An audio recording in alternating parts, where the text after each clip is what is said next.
Alhamdulillahi wa kafa wassalatu wassalamu ala rasulillahil mustafa wa ala alihi wa sahbihi wa man wafa wa ba'd. Keluargaku, teman-teman di musyawarah yang saya senantiasa berdoa semoga seluruhnya tanpa kecuali dirahmati, dimuliakan dan diridhai oleh Allah Subhanahu wa taala. Dan tentunya doa ini tidak akan menjadi maksimal dapat dirasakan kecuali diiringi dengan ikhtiar juga dari teman-teman untuk mewujudkan itu. Ketika seorang ibu memohon kepada Allah, ya Allah jadikan anakku anak yang saleh, tapi anaknya tidak merespon itu untuk menunjukkan dan berikhtiar mendapat kesolehan, tentu tidak mudah doa-doa itu sampai meresap ke dalam jiwa. Karena itu sekali lagi mudah-mudahan apa yang seringkali kami mohonkan kepada Allah Subhanahu wa taala ada kekuatan dan keyakinan dari teman-teman juga untuk menjemputnya sehingga menjadikan kehidupan dan ranah yang kita pijak dalam pekerjaan profesi apapun menjadi bernilai dan membahagiakan baik di dunia ataupun di akhirat. Baiklah, hari ini kita belajar sesuatu yang sangat penting sekali. Dan ini bila mampu kita olah dengan baik akan menghadirkan puncak kebahagiaan tertinggi. Dan seringkali masalah yang dirasakan oleh setiap orang sumbernya atau puncaknya dari titik ini. Kita akan belajar tentang nafsu. Nafsu, sering dengar ya, nafsu, tapi barangkali kita akan olah itu dari pendekatan Al-Quran. Bagaimana nafsu itu diterangkan, seperti apa mengelolanya, dan bagaimana cara mengimplementasikan dalam kehidupannya. Kita bagi dalam 2 sesi, barangkali nanti kita akan ada pemaparan dan kita diskusi untuk mendalami apa yang mungkin kita bisa diskusikan. Bismillahirrahmanirrahim. Kita mulai teman-teman sekalian dari Quran surah ke-91. Nanti silahkan dicek ya. Quran surah 91 itu Asy-Syams. Asy-Syams.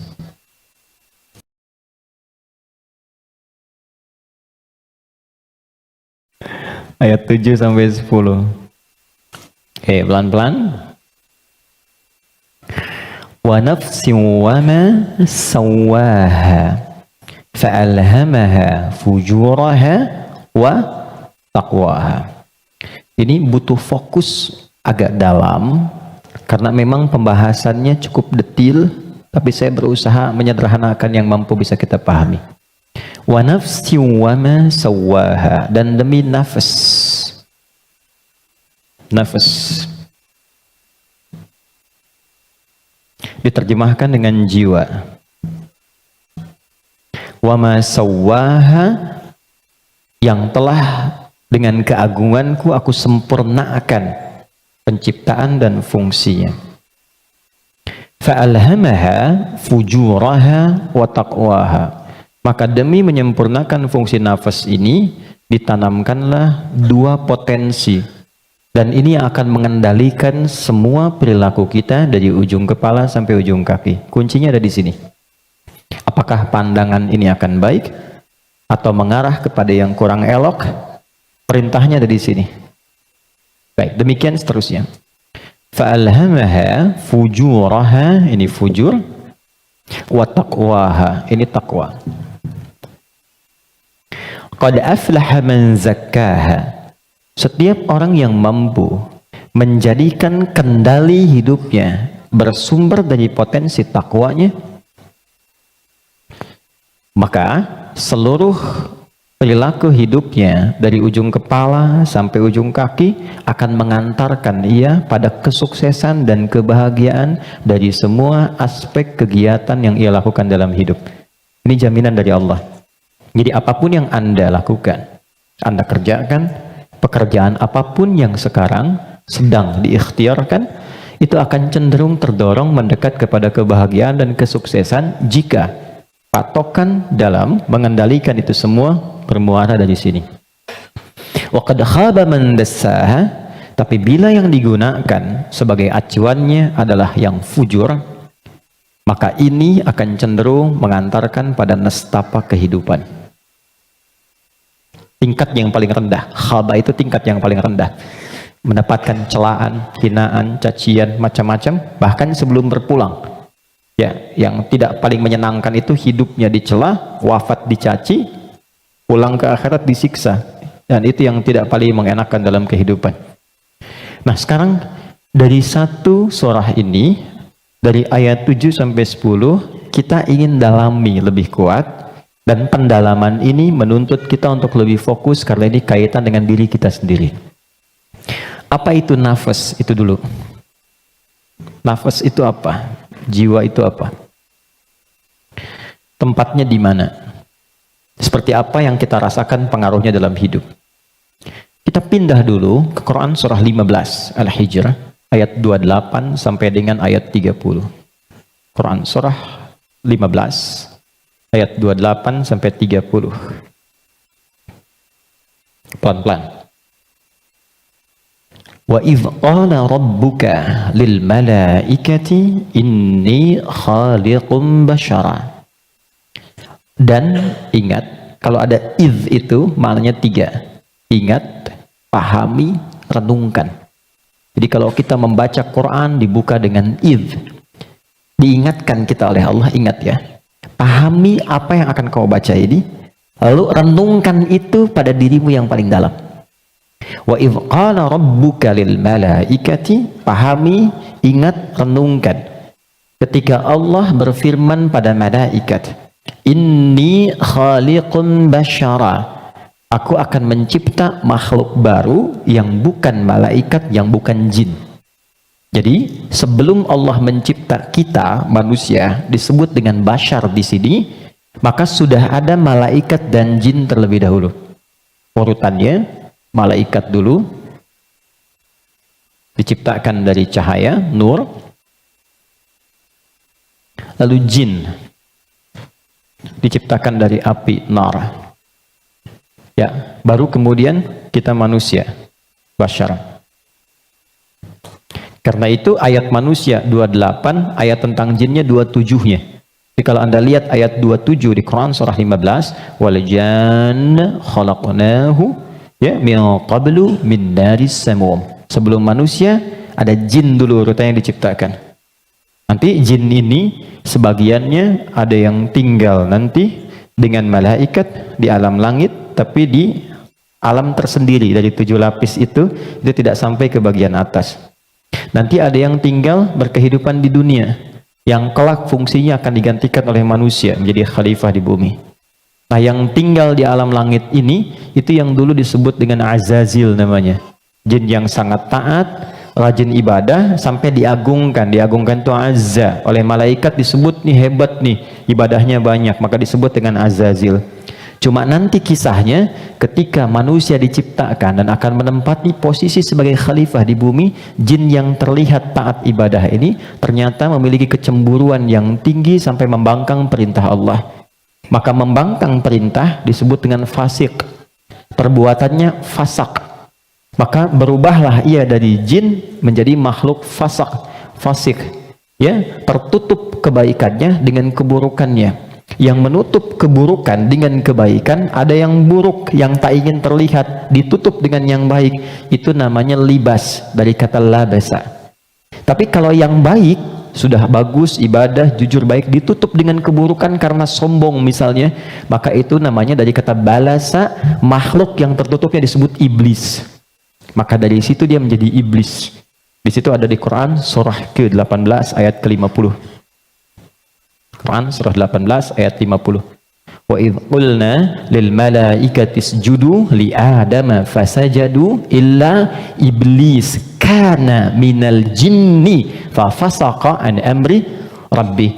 Jadi iblis ini asalnya dari kalangan jin yang tadinya taat tapi tertutup oleh kesombongannya untuk memenuhi perintah Allah, dia tolak karena sombong. Ada di mana? Al-Baqarah ayat 34 dengan kalimat yang sama tapi inti yang beda. Wa idh qulna lil malaikati isjudu li adama fasajadu illa iblis aba, dia enggak mau sujud, wastakbar karena sombong. Ya. Nah, Allah memurkai jin ini menjadi iblis bukan karena enggak sujudnya pada Adam, tapi enggak patuhnya sama Allah. Urusan jin sama Adam itu terkait jin dan Adamnya, tapi ketika tidak mematuhi Allah maka hilang sifat ubudiyahnya. Maka marahnya Allah kepada jin jadi iblis ini bukan karena Adamnya, karena enggak patuhnya pada Allah. Itu ada di Quran surah ke-7 ayat 11 sampai 12. Qala ma mana'aka alla tasjuda idh amartuk. Allah katakan, "Hei iblis," dirubah langsung jadi iblis. "Kenapa kamu nggak mau sujud ketika aku perintahkan?" Jadi yang penting itu perintahnya, bukan karena sujudnya. Kita diminta sholat itu, sholat bukan karena sholatnya, bukan karena sujud rukunya, karena Allah yang perintahkan. Karena kita mengaku beriman, buktikan kita patuh pada Allah. Maka kepatuhan itu wujudnya lewat sholat. Makanya ketika seseorang yang mengaku beriman tidak sholat, itu sama dengan tidak mematuhi Allah. Itu prinsip dasarnya. Baik, kembalikan ke sini. Secara singkat, simpan saja dulu malaikat, simpan jinnya dulu, abaikan iblisnya. Kita fokus ke sini dulu. Maka diciptalah setelah itu manusia, disebut dengan bashar. Tolong fokus ke sini. Bashar adalah satu dari 5 nama manusia yang disebutkan dalam Al-Quran. Kadang dia disebut dengan ins, dipasangkan dengan jin, dan pasangan ini tersebut 18 kali dalam Al-Quran. Ya ma'syaral jinni wal ins, wa ma khalaqtul jinna wal ins. Kadang dia disebut dengan insan, 65 kali disebut dalam Al-Quran. Bahkan ada surah ke-78, surah Al-Insan, hal ata 'alal insan. Kadang disebut dengan Bani Adam, 7 kali disebut dalam Al-Quran, ya Bani Adam, untuk menunjukkan keturunan. Kadang disebut dengan Nas, An-Nas, 241 kali disebutkan dalam Al-Quran. Dan ada surah ke-114, surah bagi semua umat Islam paling favorit di muka bumi. Qul a'udzu birabbin nas. 5 nama. Uniknya, setiap nama dalam Al-Quran menunjukkan fungsi tersendiri bagi kegiatan manusia. Contoh, kalau ingin menunjukkan kelembutan dan karakter keramahan pada manusia dan penampakannya, maka yang disebutkan kata ins. Lalu disebut lawannya jin. Jin disebut jin karena tersembunyi, nggak nampak. Lawannya ins nampak. Karena itu jin fitrahnya nggak nampak, nggak bisa ada yang lihat jin. Ingat ini ya, kalau ada yang mengatakan saya bisa melihat jin, hanya jin yang mampu melihat jin, maka orang itu sedang kemasukan jin. Ingat itu, ya. Maka sifat jin itu nggak bisa dilihat oleh manusia, tersembunyi. Makanya kalau ada jin melakukan penampakan, itu jin sedang punya masalah. Ya, karena keluar dari fitrah. Apalagi manusia-manusia yang sedang cari-cari penampakan jin. Hati-hati ya. Oke. Sebaliknya, jin tersembunyi, manusia nampak. Fitrahnya tampak, ketemu nampak, salaman, senyum. Jadi kalau ada manusia yang suka sembunyi-sembunyi, suami pulang ke rumah sembunyi-sembunyi, ada pintu depan, dia naik lewat jendela, dia buka WA istri, ambil handphone suami, sembunyi-sembunyi, cek dan sebagainya. Ini menunjukkan bahwa suami itu sedang bukan menjadi jin, sedang ada masalah. Gampangnya begitu. Biasanya papasan enak, sekarang cari jalan lain, itu pasti sedang punya masalah. Itu fitrah ya. Yang kedua, jin kasar, karena itu disebut jin.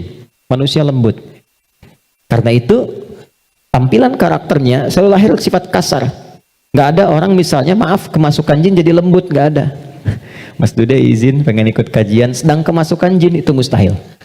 Biasanya dia meracau. Nah, manusia itu karakternya lembut. Makanya saking lembutnya Allah tanamkan kecintaan kepada anak yang baru dilahirkan. Anak siapapun itu, orang pasti senang, pengen gendong, pengen cium dan sebagainya. Pertanyaannya, kenapa kok tiba-tiba kata-katanya bisa menjadi kasar? Perilakunya kok jadi keras? Padahal ketika lahir dia dalam keadaan baik. Maka nanti babnya tersendiri. Ada bab tentang lingkungan, bab tentang orang tua, perhatian dari saudara-saudarinya. Kullu bauludin yuladu 'alal fitrah fa'abawahu. Lingkungan, bisa orang tua, bisa teman, bisa sekolah dan sebagainya. Oke. Insan tidak disebutkan kecuali menunjuk pada manusia yang terkait dengan totalitas aktivitasnya dari bangun tidur sampai tidur lagi. Jadi, kalau Anda menginginkan belajar tentang manusia dari sudut pandang akhlak, pelajari kata ins. Kalau Anda ingin belajar tentang manusia yang menata kurikulum hidupnya, apa yang harus dilakukan saat bangun, bagaimana menata hidup dengan panduan-panduannya, Anda mau jadi apapun silahkan. Nanti di Quran ada panduannya. Dari bangun tidur sampai tidur lagi, keluarkan semua kata insan dalam Al-Quran.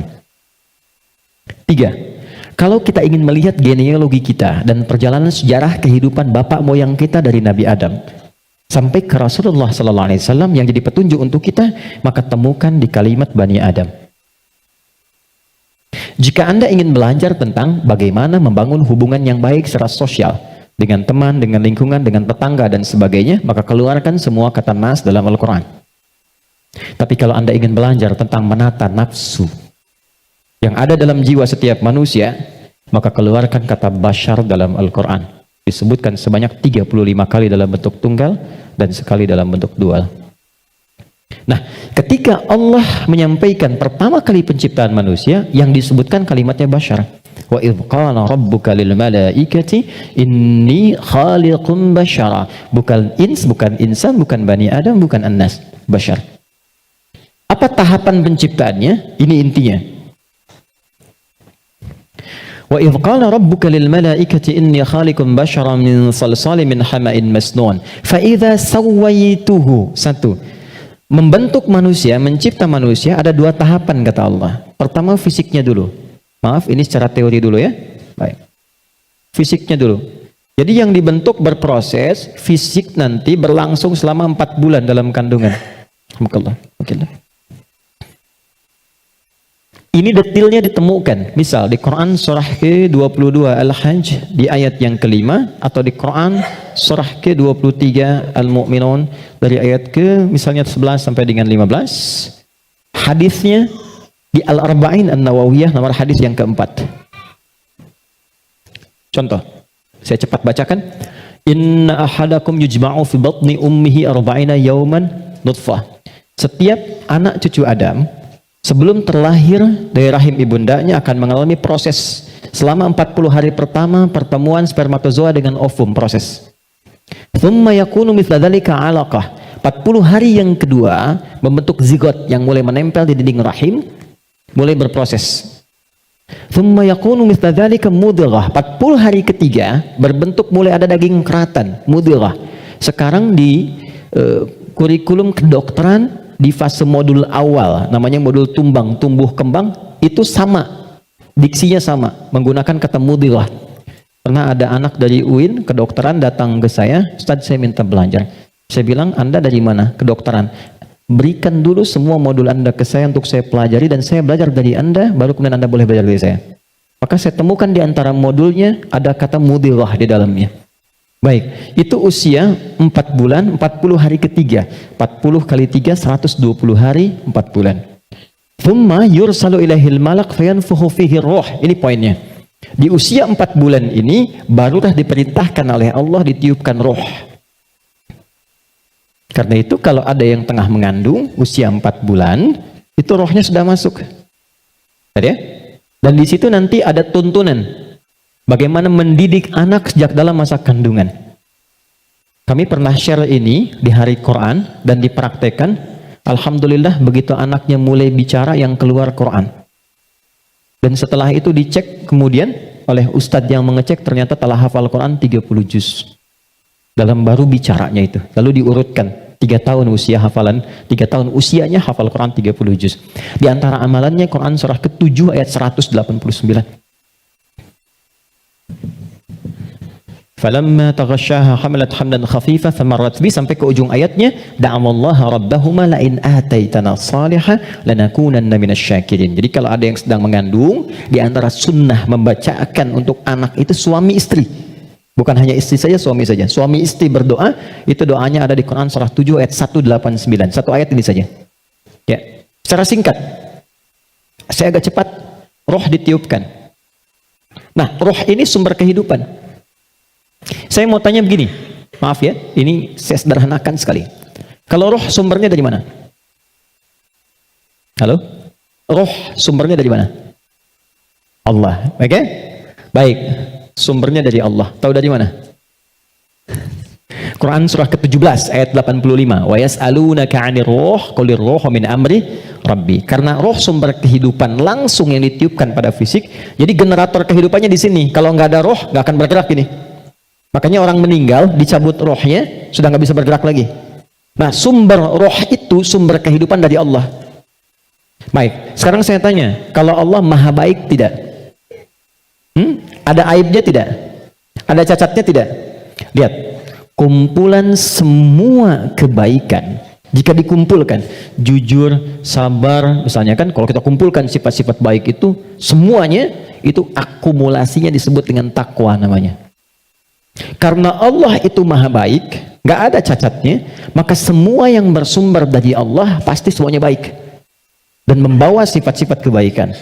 Perhatikan, fokus. Roh ini ketika ditiupkan masuk ke dalam fisik manusia usia 4 bulan, dia membawa sumber-sumber kebaikan. Karena datangnya langsung dari Allah, diperintahkan masuk, maka membawa akumulasi kebaikan. Maka selain roh ini masuk ke dalam fisik, dia juga membawa potensi-potensi kebaikan yang disebut dengan takwa. Ini fa'alhamaha fujuraha takwa. Pelan-pelan. Kalau fisik ini langsung dari Allah atau ada proses dulu? Terbayang nggak maksudnya? Kalau roh itu kan langsung kan, Allah firmankan masuk kan. Kalau fisik langsung tercipta, ada proses dulu. Proses. Tadi kan sampai 4 bulan demikian, sebelumnya ada proses dan sebagainya. Proses kan? Karena proses didahului dengan ikhtiar, maka tidak sama sifatnya dengan takwa. Dia membawa sifat bawaan disebut dengan fujur. Sekarang perhatikan, saya ilustrasikan. Bismillah. Ini ada gelas. Oke, kosong ya. Ini kalau kalau saya isi air bening, ya kosong kan? Saya bukan ingin sulap ya, jangan ingin tunjukkan. Kalau ini saya isi air bening nih, bening, oke? Bening. Lalu saya campur dengan kopi. Jadi apa warnanya? Oke, berubah warna kan? Intinya hitam misalnya. Saya kasih susu, berubah warna kan? Baik ya? Maka perhatikan baik-baik. Kalau kita ilustrasikan, ini ada tempat, dimasukkan kemudian air bening. Gambarkan yang bening itu takwa ini. Jelas? Takwa itu tadi sifat yang melekat kepada apa? Roh. Masih ingat? Kemudian dia bercampur dengan ini, sifat bawaan dari fisik. Kenapa saya sebut tidak langsung dari Allah, tapi melalui proses ikhtiar yang Allah tetapkan? Karena maaf sekali. Kenapa namanya disebut fujur? Karena ini berkumpul segala macam bentuk di sini. Apakah teman-teman mencari semua yang halal, yang dimasak oleh istri, masuk kemudian ke dalam mulut dan perutnya, dan terkonsumsi oleh janinnya? Apakah dipastikan semua halal? Kalau dia menjadi halal, akan jadi baik. Kalau dia menjadi syubhat, ya akan menjadi bercampur. Kalau dia dari yang haram, akan menjadi kotor. Karena itu yang bersumber di fisik disebut dengan fujur, yang ini pasti baik. Tadi saya katakan, kalau campurannya susu, bening, bagus, nyaman. Tapi kalau campurannya kotor, lumpur dan sebagainya, maka jadi bermasalah. Maka jangan pernah membawa sesuatu yang haram, dibawa ke rumah, apalagi dikonsumsi anggota keluarga. Karena itu pasti akan merusak dan berpengaruh kepada karakter. Karena masuknya ke sini. Itu pasti itu. Pasti. Pernah ada riset begini, ini saya langsung lakukan. Saya baru pulang dari Tripoli, mengajar di satu tempat di Bekasi. Kemudian tiba-tiba ada anak yang tidak biasa. Ini menarik ini. Anaknya unik sekali. Tapi ibunya salihah. Rajin, bapaknya salihah. Bapaknya saleh, ibunya salihah. Jadi rajin ke majelis ilmu dan anaknya unik. Nah, qadarullah alhamdulillah bertahan dengan kami itu sampai selesai belajar. Ibunya tiba-tiba datang. Alhamdulillah Ustaz katanya. Anak saya bisa bertahan. Emang kenapa Bu? Tidak pernah dia bisa bertahan di satu tempat, baik di pengajian apalagi di sekolah, kecuali setelah 5 menit gurunya akan datang mengantarkan ia kepada saya, mohon dibawa pulang karena kami tak sanggup mengajarinya lagi. Nah, tanpa saya tanya, ibunya cerita, Ustadz izin konsultasi, sebetulnya ini saya adopsi karena dulu kami mencoba menyelamatkan, saya bekerja sama dengan kawan saya yang public figure juga perempuan, menyelamatkan 2 anak kembar dari perilaku orang tua yang ayahnya pencuri, ibunya suka mabuk. Jadi begitu sedang mengandung, ibunya masih minum minuman yang diharamkan itu. Maka itu berpengaruh kepada janinnya, lahir ia. Nah, mengeluarkan itu nggak mudah tuh, karena sudah menjadi daging. Maka harus disupport lagi dengan yang halal, ditanamkan lagi yang baik-baik supaya keluar itu. Nanti ada tahap yang ringan, tahap yang menengah, tahap yang paling susah. Tapi itu semua ada caranya untuk mengembalikan. Yang ingin saya gambarkan adalah, hati-hati kita ilmiah sekali hari ini. Ini bawaan dari gabungan fisik sifatnya fujur, yang ini roh membawa sifat takwa. Karena takwa yang bening bercampur dengan fujur, maka merubah keadaan roh. Yang tadinya murni seperti biasa, karena roh membawa sifat takwa, nyampur jadi ini, bercampur dengan fujur. Maka merubah nama roh kemudian menjadi nafas. Pelan-pelan, pelan-pelan. Kalau roh saja yang dibawa sifat takwa, udah pasti baik tuh. Tapi karena dia bercampur dengan ini, yang bahannya banyak tuh, ya, dan sifat fujur, maka berubah nanti dari sifat yang takwa ini bercampur dengan fujur, merubah nama roh saat masuk ke dalam tubuh, berubah menjadi nafas. Dari sini diserap ke dalam bahasa Indonesia menjadi nafas.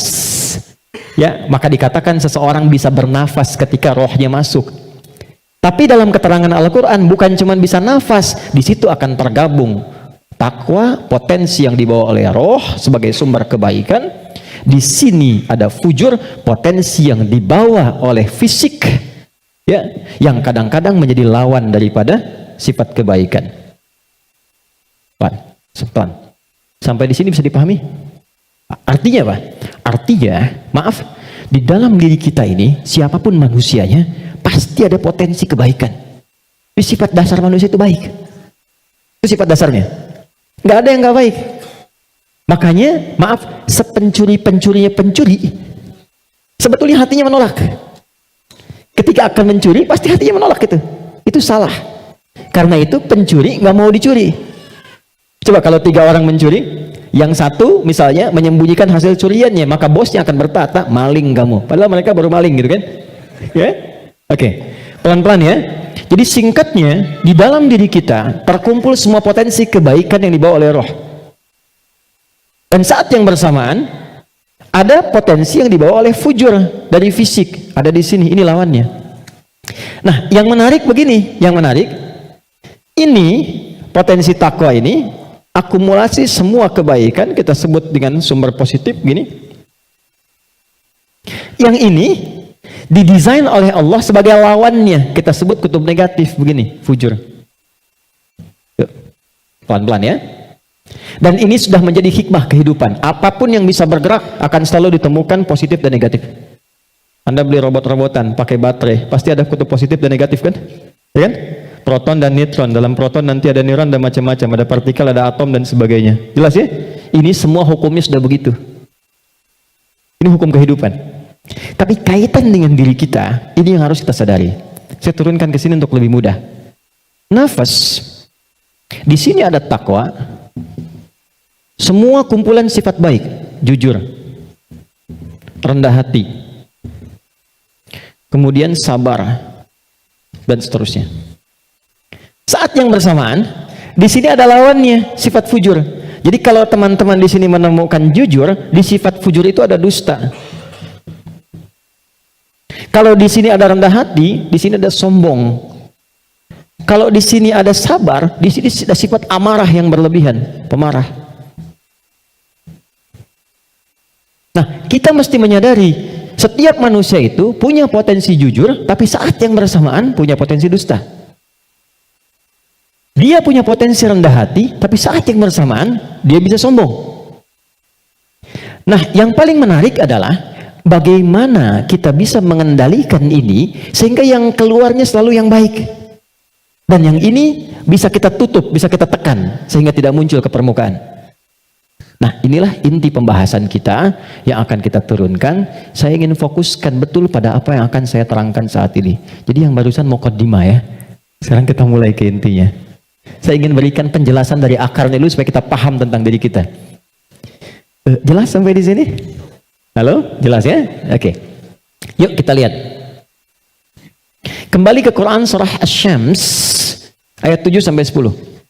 Wa nafsin wa ma sawaha, dan demi jiwa nafas yang telah aku sempurnakan, kata Allah penciptaannya. Fa'alhamaha fujuraha wa taqwaha, maka diilhamkan pada nafas ini ada 2 yang seakan berlawanan, yaitu fujur dengan bawaan ini dan takwa sifat baik. Sekarang lihat rumusnya. Qad aflaha man zakkaha zakkaha. Qad saya berikan gramatikal bahasa Arab dulu. Qad harfut tahqiqin wa taukidin. Huruf tahqiq yang menjamin sesuatu, taukid yang menegaskan satu hukum. Cara menerjemahkannya, qad aflaha, aku jamin, kata Allah, dan aku tegaskan, orang yang mampu menata zakka, menata nafasnya dengan baik, maka hidupnya akan cenderung sukses dan bahagia apapun pekerjaannya. Baik, kalau Anda buka terjemahan, zakka itu diterjemahkan dengan menyucikannya. Qad aflaha man zakkaha. Ini kuncinya.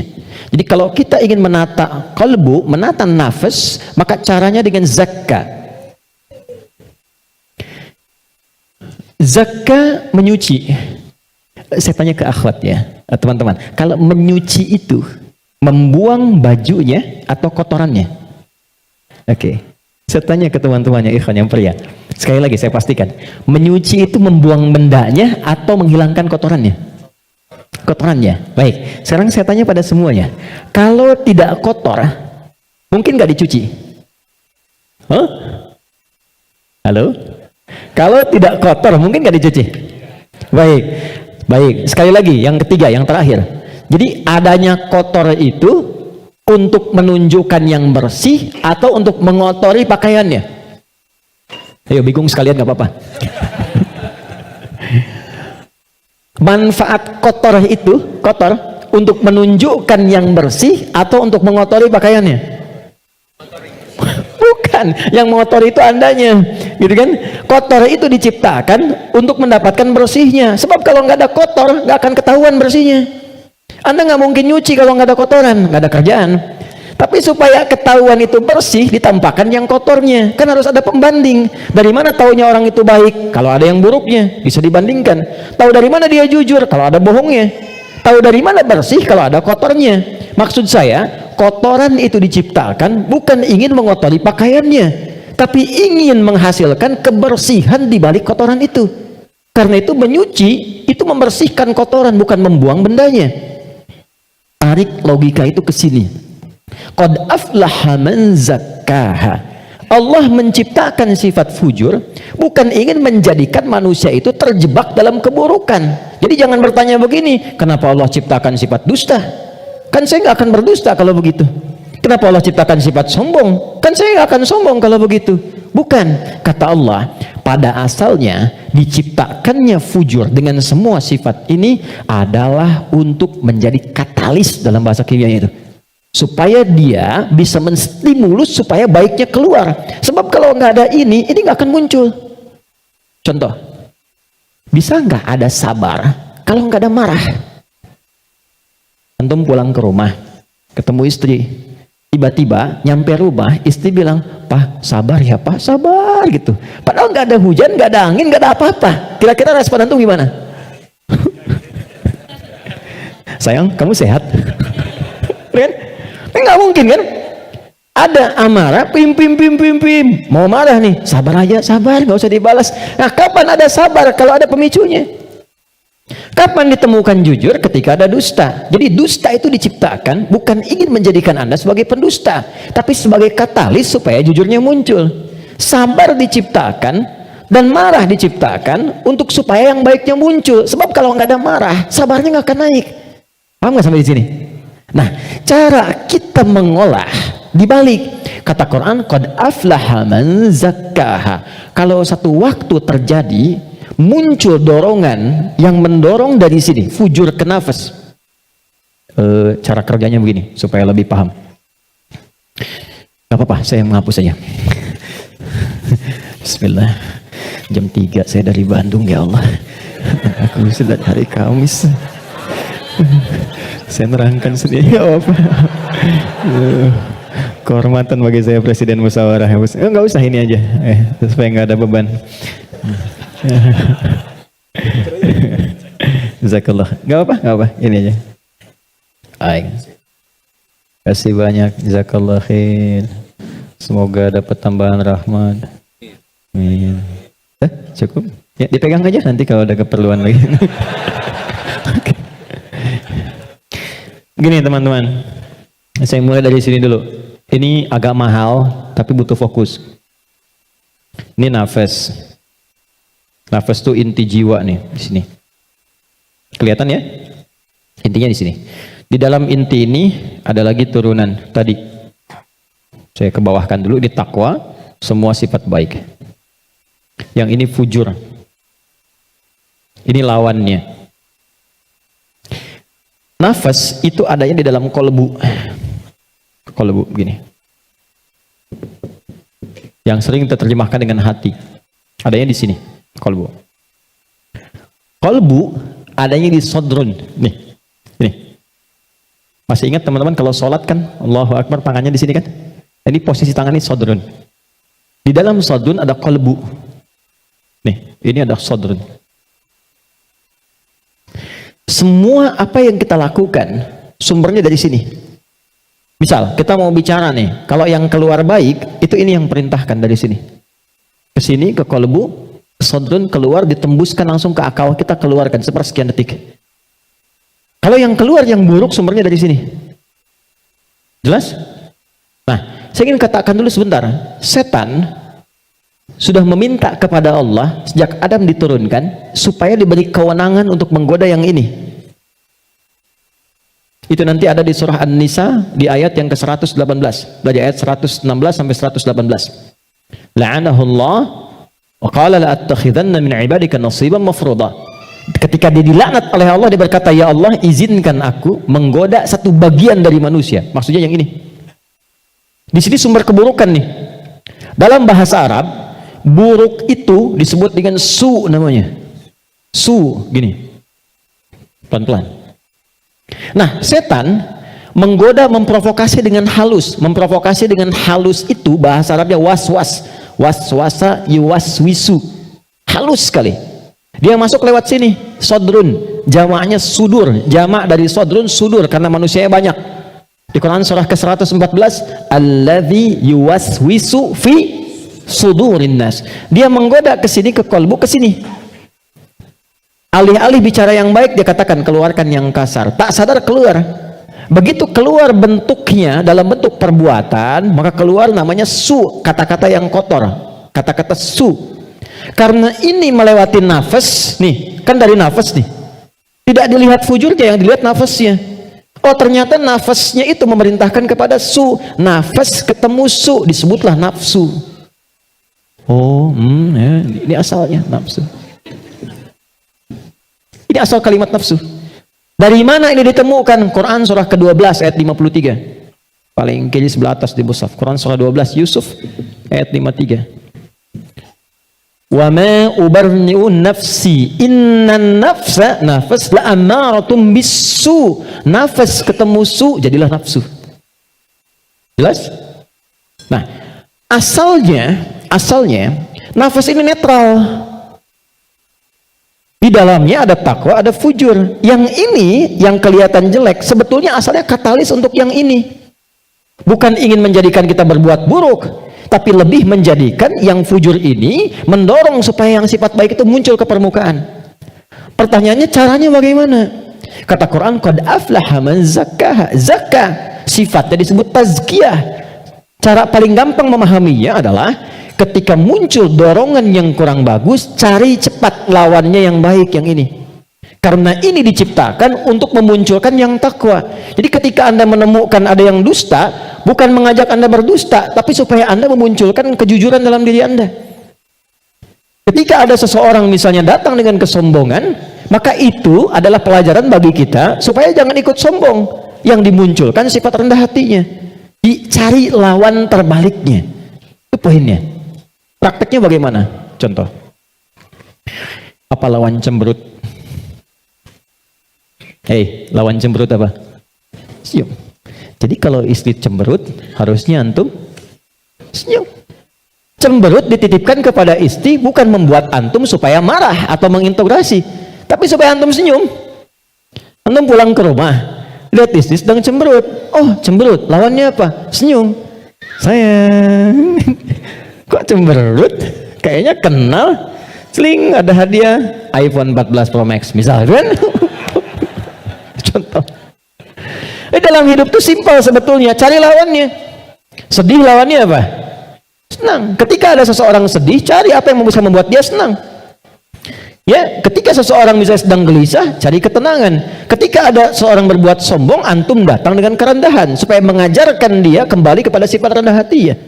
Kalau semua orang bisa melakukan semua ini, walaupun tidak mudah mengerjakannya, maka kata Allah hidupnya akan cenderung bahagia. Itu asalnya. Tapi problemnya adalah di sini ada setan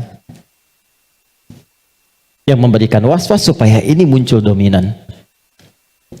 Apa yang bisa mencegah dan menghambat setan supaya tidak menjadikan manusia dominan dengan sifat fujurnya dibanding takwanya? Sebelum sampai ke sana, saya ingin jeda dulu. Saya ingin simpulkan dulu konsep dasarnya. Jika kita ingin menata nafas dengan baik sehingga tidak didominasi oleh nafsu sifat-sifat yang kurang bagus, maka setiap mendapati kekurangan-kekurangan atau hal yang kurang positif dari siapapun lawan kehidupan kita, maka cepat munculkan lawan baiknya. Kadang-kadang yang diuji bukan kita, yang diuji orang lain, tapi yang disasar hikmahnya kita. Itu namanya fitnah. Jadi fitnah itu tidak harus selalu tuduhan, bisa jadi ujian. Misal, inna min azwajikum wa auladikum, bahkan amwalikum fitnah. Kata Allah, anak-anak itu jadi fitnah. Maksudnya apa? Kadang-kadang di anak-anak ada aktivitas-aktivitas yang mungkin tidak ideal, yang orang sebut dengan nakal. Ya? Padahal tidak ada anak yang nakal. Boleh jadi anak itu dibuat aktif supaya kreativitas orang tuanya makin muncul. Jadi ketika Anda melihat anak-anak punya ekspresi tersendiri, lihat dulu dari yang kurang bagus itu apa yang dimunculkan yang baik supaya keluar. Itu caranya. Sama dengan begini, itu ada kejadian di Cianjur. Musibah. Bagi warga Cianjur yang terkena, itu bala namanya, ibtila, ujian langsung yang dialami. Bagi kita itu fitnah, ujian yang diberikan ke sana, tapi hikmahnya menyentuh diri kita. Ada nggak yang terpanggil untuk datang? Betul nggak orang beriman saling merasakan? Betul nggak titipan harta itu benar-benar untuk berbagi dan sebagainya? Maka diberikan ujiannya di sana. Mungkin yang wafat di sana masuk kategori syahid akhirat, karena di antara syahid itu kan tertimpa bebangunan, meninggal dia syahid. Kita wafat bagaimana? Maka disentuh untuk datang. Kami ke sana bangun posko, lihat teman-teman, maaf ya, ini pelajaran besar ya. Mohon kalau kurang berkenan, mohon saya dimaafkan dengan kalimat ini. Demi Allah saya katakan, rumah yang mewah sampai yang biasa hancur. Dan yang paling menarik bukan itu.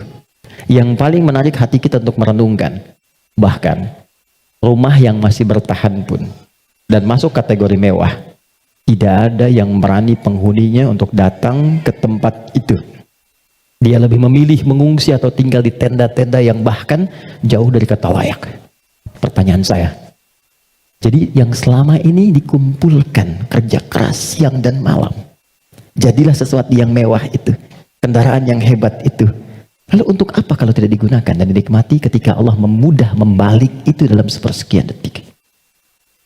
Maka saya ingin katakan pada teman-teman, jangan sampai terjadi dalam satu masa, dalam satu waktu, sudah kerja, lelah, capek dan sebagainya, tapi karena hubungan yang jauh dari Allah, atau karena sebab tertentu, justru berbalik nikmat itu menjadi sesuatu yang bahkan tidak bisa dinikmati secara langsung.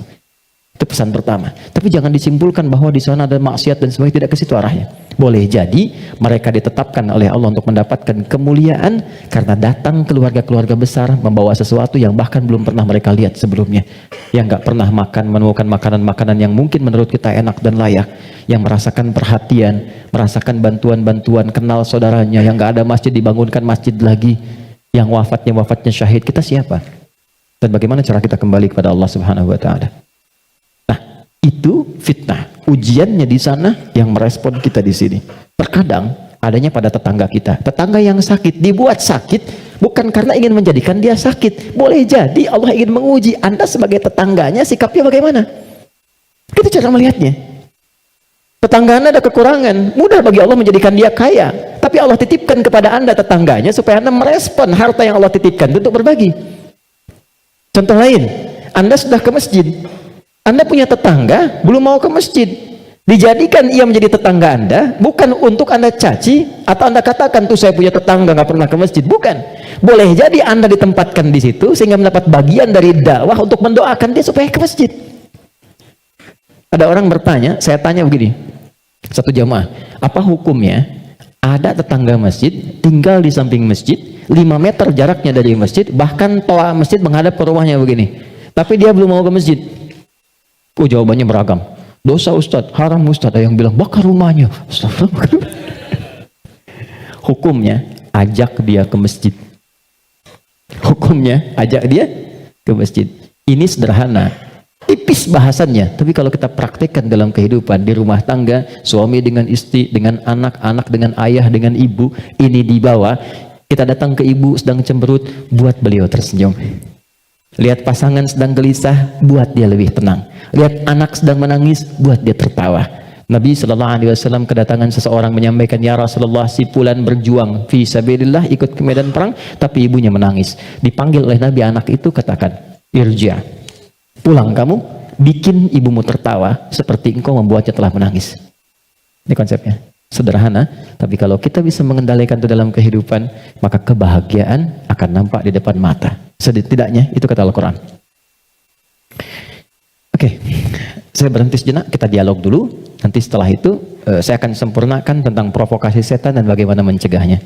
Ada yang mau ditanyakan? Saya perkenankan. Halo, kenapa menjadi diam begini?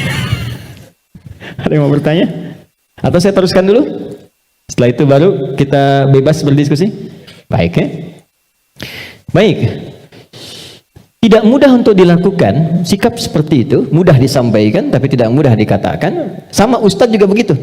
Sama saja, godaannya sama, mau ustadz mau bukan sama. Makanya jarang ada ustadz ceramah bawa istrinya.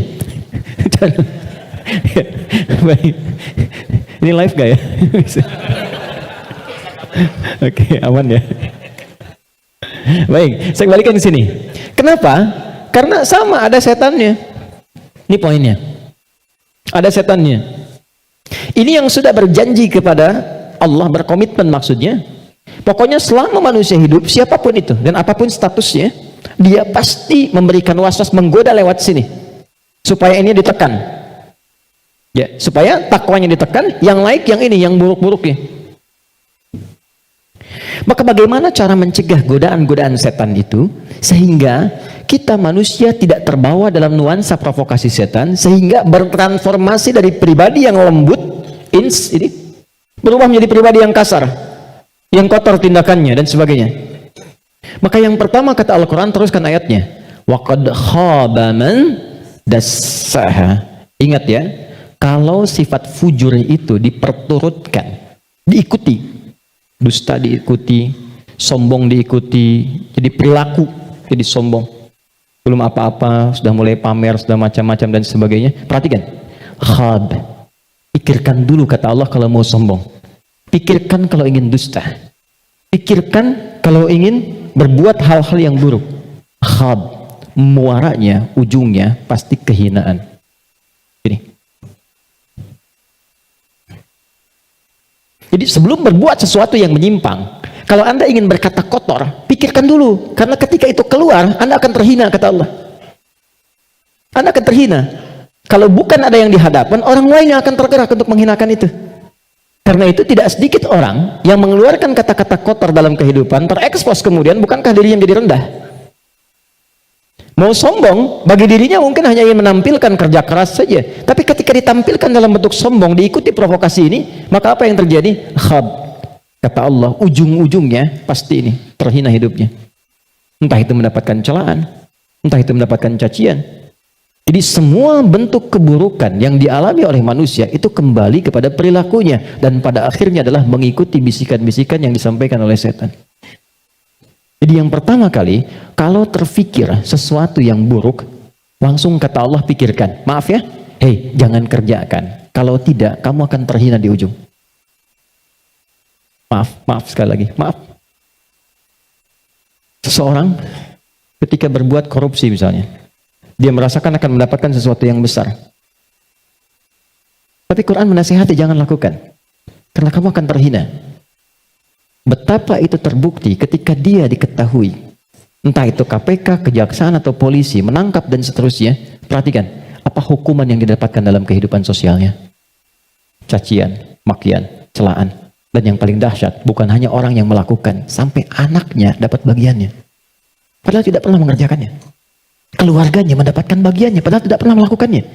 Karena itu, masuk kepada yang kedua. Nahnu narzuqukum wa iyyahum, atau nahnu narzuquhum wa iyyakum. Ada dua ayat. Kaidah-kaidah perilaku dan rizki ada yang terwariskan. Yang kedua, kata Allah, kalau kamu merasa bisa menanggung kehinaan pada dirimu, pikirkan keluargamu. Contoh, Anda mengatakan, saya belum menikah Ustaz, tapi Anda kan punya ayah, punya ibu. Jadi kalau Anda berbuat sesuatu yang buruk, orang tua Anda akan kena. Anda berbuat maksiat, terjebak dengan perbuatan buruk, menggunakan benda-benda yang haram misalnya, atau mencuri atau macam-macam, waliyadzubillah. Dilakukan itu, diketahui, diekspos di publik, bukan punya Anda, bukan hanya Anda, ibu Anda akan kena, ayah Anda akan kena. Karena itu kata Quran, sebelum Anda berbuat yang kurang baik sebagai anak, pikirkan dulu orang tua.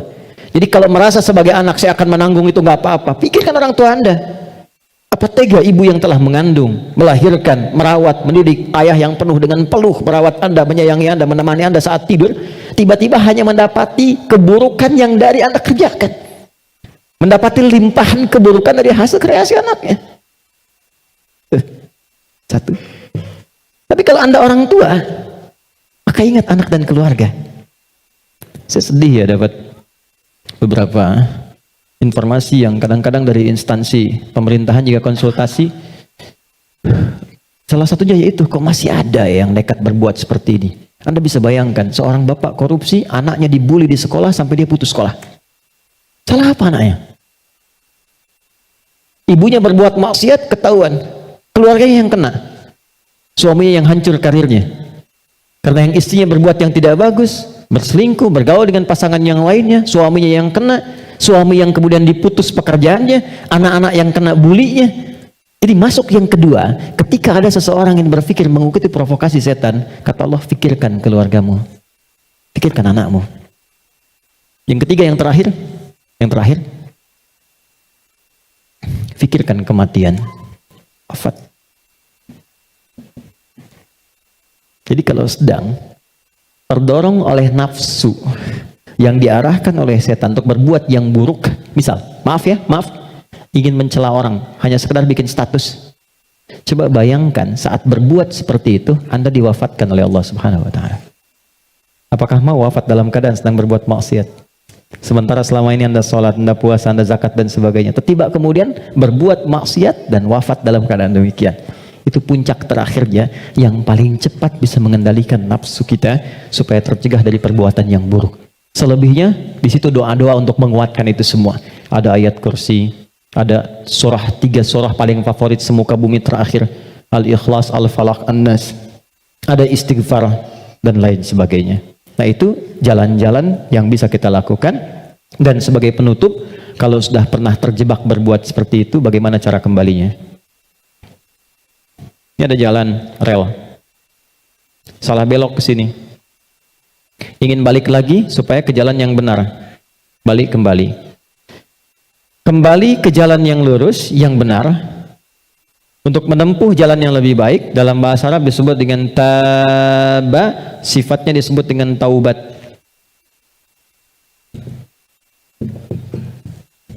Maka muncullah ayat taubat. Quran surah keempat ayat 17. Quran surah keempat ayat 17. Saya berhenti dan berakhir di sini. Ada? Innamat taubatu 'ala Allahi lilladzina ya'maluna as-su'a bijahalatin thumma yatubuna min qarib.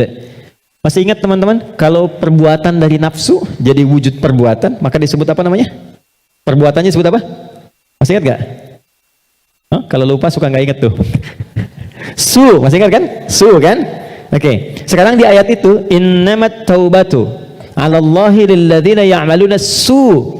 Kata Allah, kalau ada yang pernah terjebak berbuat buruk dalam hidup, kata-katanya keluar kotor, tindakannya nggak bagus, hartanya didapatkan dari jalan yang tidak baik misalnya, terus dia ingin merubah itu, dia merasa saya diprovokasi oleh setan, terjebak oleh nafsu, pengen berubah, pengen menghilangkan itu semua. Maka apa yang harus dilakukan? Thumma yatubuna min qarib. Ini yang indah nih. Bab ini yang paling penting. Mohon fokus baik-baik. Ini yang paling penting dan ini yang paling dahsyat yang bisa kita dapati saat ini. Tsumma yatubuna min qarib. Ini kalimatnya. Enggak perlu dihapus dulu, biarkan dulu saja. Nih, teman-teman gini.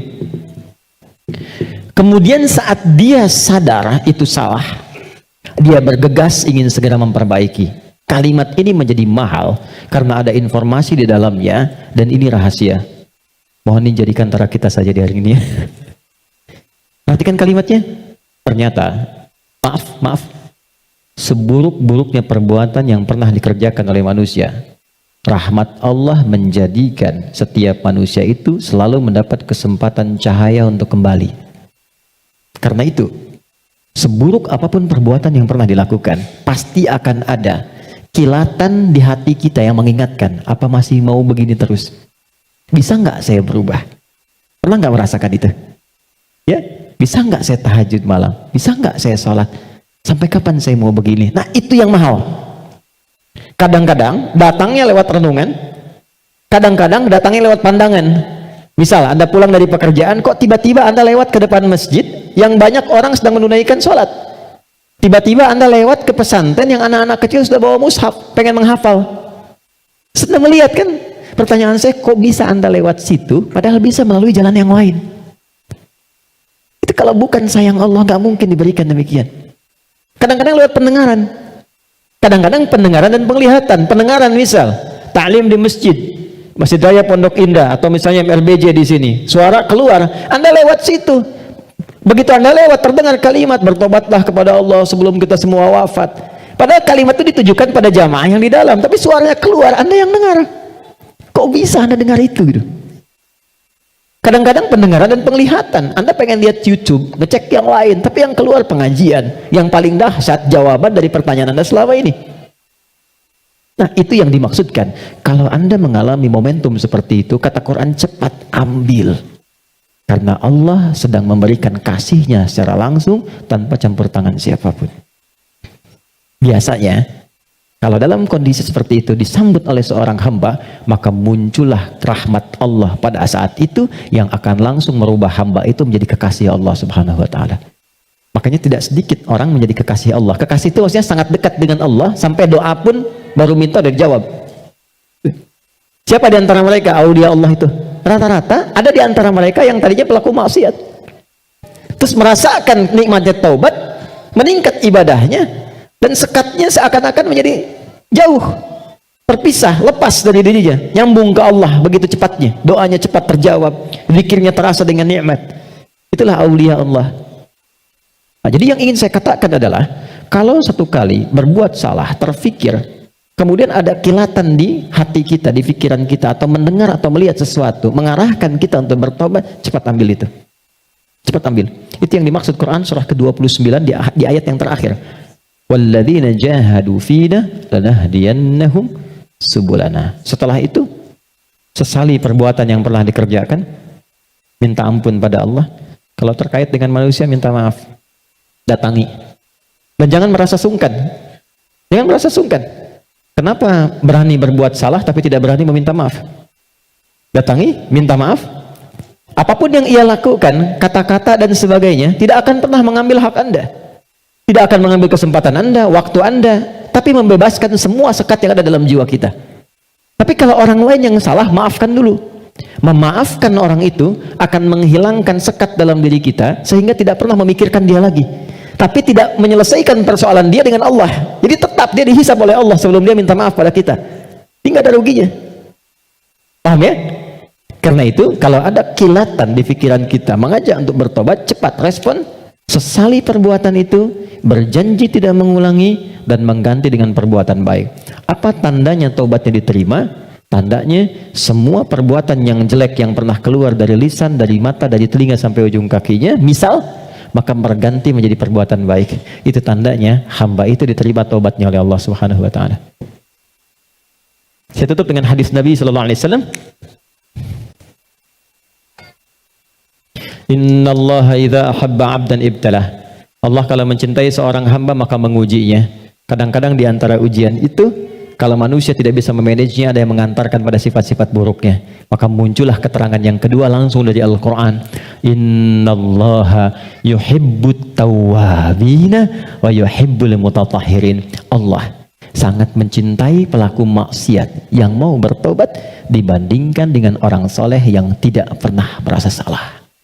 Ingat ya, Allah sangat mencintai pelaku maksiat yang mau bertobat dibandingkan orang soleh yang tidak pernah merasa salah.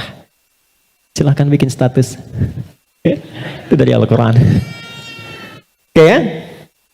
Saya kira itu yang bisa saya sampaikan. Kita berdoa kepada Allah Subhanahu wa taala, mudah-mudahan doa kita bisa dikabulkan dan mendapatkan nilai kebaikan di sisi Allah Subhanahu wa taala. Allahumma taqabbal minna innaka antas sami'ul alim wa tub 'alaina innaka antat tawwabur rahim. Allahumma arhamna ya arhamar rahimin. Ya Allah, mohon rahmati siapapun yang ada di ruangan ini atau yang mungkin bersambung bersama kami dalam kebaikan. Rabbana la tada' lana fi maqamina hadza wa fi kulli maqamin dhanban illa ghafarta. Ya Allah, mohon jangan biarkan ada satupun di antara kami yang hadir saat ini kecuali Engkau ampuni segala dosa-dosanya. Wala hamman illa farajtah. Jika ada yang merasakan kegelisahan, jangan biarkan ia pulang kecuali Engkau telah tenangkan keadaan hatinya. Wala asiran illa yassartah. Jika ada yang mengalami kesulitan dalam hidupnya, maka mohon ya Allah ringankan dan hilangkan semua kesulitannya. Rabbana atina fid dunya hasanah wa fil akhirati hasanah wa qina adzabannar. Wa sallallahu ala sayyidina Muhammad wa ala alihi wa sahbihi ajma'in wa akhiru da'wana alhamdulillahi rabbil alamin. Assalamualaikum warahmatullahi wabarakatuh.